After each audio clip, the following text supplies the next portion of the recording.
మనం ఏబీజీ టెస్ట్కి ప్రిపేర్ ఎలా కావాలంటే ఫస్ట్ మనము 2cc సిరంజిని ఓపెన్ చేసుకోవాలి. ఇట్లా ఓపెన్ చేసుకున్న తర్వాత మనం తీసుకున్న బ్లడ్ క్లాట్ కాకుండా ఉండాలి. దానికోసం మనం ఎపారిన్ అనేది ప్రెస్ చేయాలి.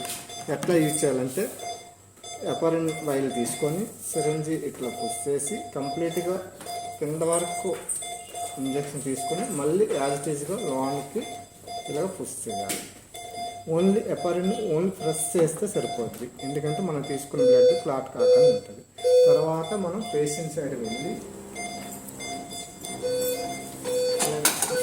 చేసుకొని మనం ఏబీజీ అంటే ఆర్టీరియల్ బ్లడ్ గ్యాసెస్ అంటే మనం ఆర్టరీని డైరెక్ట్గా పంచర్ చేసి బ్లడ్ తీసుకోవాలి.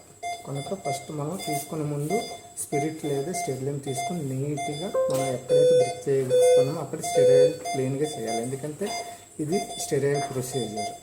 ఏబీజీ తీయాలనుకున్నప్పుడు ప్యూర్ బ్లడ్ తీసుకోవాలి. అందుకోసమని ఏబీజీ మనం పల్స్ పాల్పేట్ చేయాలి.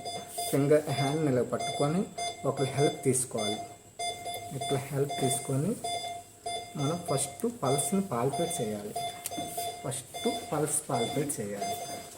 ఏబీజీ అనేది రేడియల్ ఆర్ ఫెమరల్ చేసుకోవాలి. మనం 2 ఫింగర్స్ ఇలా ప్రెస్ చేసిన తర్వాత మన పల్స్ ఎక్కడైతే పాల్పేట్ అవుతుందో అక్కడ కరెక్ట్గా పంచర్ చేయాలి. ఇప్పుడు నాకు ఫస్ట్ ఫింగర్ దగ్గర ఇక్కడ పల్స్ పాల్పేట్ అవుతుంది, కరెక్ట్ నేను ప్రిక్ చేస్తున్నాను. ఫస్ట్ పాల్పేట్ అనేది చూసుకోవాలి.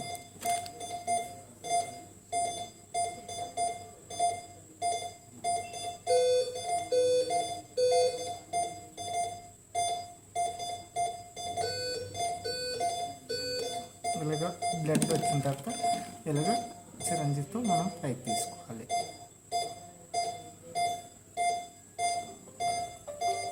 కంప్లీట్గా మనకి ఎంత బ్లడ్ కావాలో అంత ఇలాగా తీసుకొని 2 ml తీసుకోవాలి. తర్వాత మనం తీసుకున్నప్పుడు కూడా ఒకసారి కేర్ఫుల్గా డ్రై కాటన్ తీసుకొని కంప్లీట్గా ప్రెస్ చేయాలి. వెంటనే తీసిన వెంటనే క్యాప్ కంపల్సరీ పెట్టాలి. ఇలా క్యాప్ పెట్టుకుని ఇలాగ 1 minute ఇక్కడ ప్రెజర్ చేసి పెట్టాలి, లేదంటే బ్లీడ్ అయ్యే ఛాన్స్ ఉంటుంది. దీన్ని ఇలాగ తీసుకున్నాక ల్యాబ్కి మనం పంపాలి. ఎయిర్ లేకుండా చూసుకొని డైరెక్ట్ ల్యాబ్కి పంపిస్తే ఈ వాల్యూస్ని ఏబీజీ అంటారు. ఏబీజీ అంటే full form arterial blood gases.